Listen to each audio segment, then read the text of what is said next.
Hey everybody, Nick Espinosa, your chief security fanatic here. And if I look a little funky, I actually forgot my tripod. I'm traveling today, if you couldn't tell. If you're at the IT Nation Secure event, I'll be speaking tomorrow. Come say hi, but that's not why we're here. Today, we are actually going to be talking about iPhones. Now, this is actually really interesting, and this news broke today because a new iPhone exploit is being blamed on the NSA and Apple working together to get everybody hacked.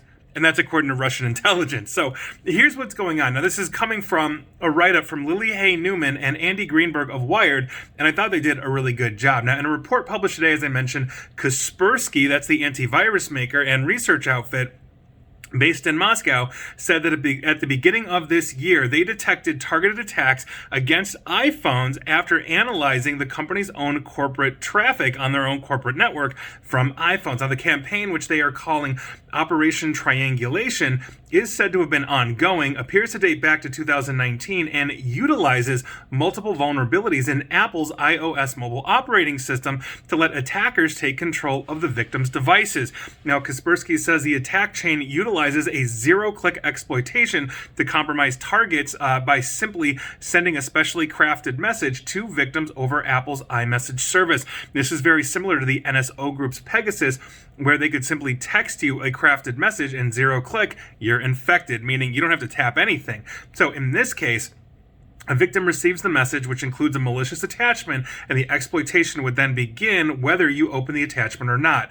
Then the attack chain together, the attack would chain together multiple vulnerabilities to give attackers deeper and deeper access into your iPhone. Now, the final malware payload would automatically download to the victim's device before the original malicious message then self-deleted, meaning it got sent to your phone, it did its thing, it infected you, and then it deleted itself. So there's no evidence. So if this happens in the middle of the night and you're asleep, you're not even going to see the message. Now, Kaspersky's revelations of this new iOS hacking campaign comes on the exact same day Russia's FSB intelligence service separately announced a claim that the U.S. National Security Agency, or NSA, has hacked thousands of Russian phones. Even more remarkably, the FSB claims that it participated, that Apple participated with the NSA in the broad hacking of iOS devices, willingly providing vulnerabilities to the NSA to exploit its spying operations. Apple did not take too kindly to this and put out a statement to the entire world, including Wired, that said, and I quote, "We have never worked with any government to insert a backdoor into any Apple product and never will." End quote. Now, when asked about Kaspersky's report, an Apple spokesperson noted that the findings appear only to pertain to iPhones running iOS version 15.7 or below. The current version is 16.5. Now, I have a couple of different things here as I was reading this story on the plane and just thinking about this. Is one, Apple's statement has some history of accuracy. Basically, if you remember the San Bernardino shooter back in 2016, essentially this was basically Islamic extremists in San Bernardino, California. A man and woman, a husband and wife, basically opened fire, all of that. They were killed. They were trying to get into that person's iPhone, and Apple basically said no. We're not going to hack our own product. We don't know how to get into it. So FBI, we're not going to help you do that. And so the FBI had to hire a third-party contractor at a very expensive rate to get into that phone and figure that out. It's also, this is my second point, really underscores that despite Apple's marketing, you really can get hacked with Apple products. So make sure you're taking care. I mean, this isn't obviously the first major vulnerability we've seen exploited. Pegasus was one. We know ransomware is now targeting Macs and all of that. So if you have an Apple product, you've got to take care. Don't believe the marketing hype. You can get infected with a Mac and an Apple device, and that obviously is a huge thing. The third point I want to make here is that essentially the Russian FSB coming out and saying this is a common tactic that authoritarian regimes use to blame enemies for basically the same thing that they do. Remember the Mirai virus?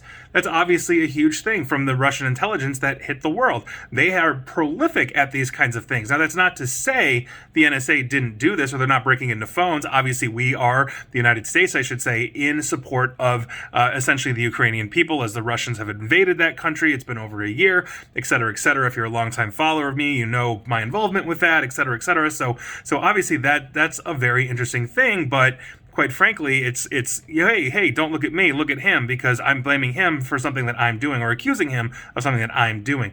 On top of this, and this is the fourth point, I am not giving the U.S. government a pass here. I'm absolutely not. They really could have developed something like this. Now, if you recall all the hacking utilities from the Vault 7 dump from the CIA, then you know what I mean. That said, most intelligence agencies don't want to share or have their utilities identified, so it would be a bit unusual, to have this happen, and quite a big win for Kaspersky if it actually was the NSA, even if it was or was not Apple joining alongside, which obviously Apple denies. And finally, remember Kaspersky's history. We learned years ago that Russian intelligence had remote access to basically 400 million Kaspersky endpoints around the globe, something that Kaspersky denied, but others have confirmed, and it was to the point that the U.S. government, literally through an act of Congress, voted to remove all Kaspersky products from government computer systems wherever they may lay, whatever branch of government worldwide, including embassies.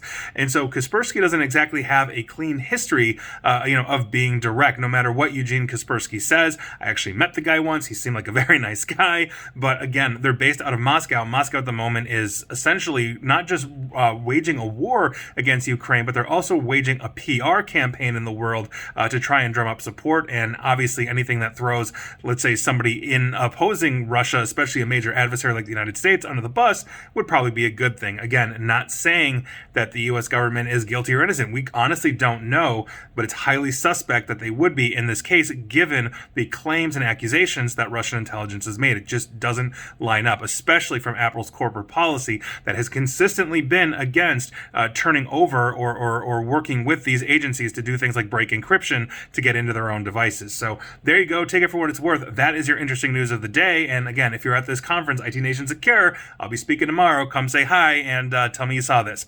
Please like, share, follow me here on Facebook and Twitter at NickAESP. And please feel free to subscribe to me at YouTube as well. And as always, stay safe, stay online, and please attempt to stay private. And hopefully I'll be back in my tripod soon.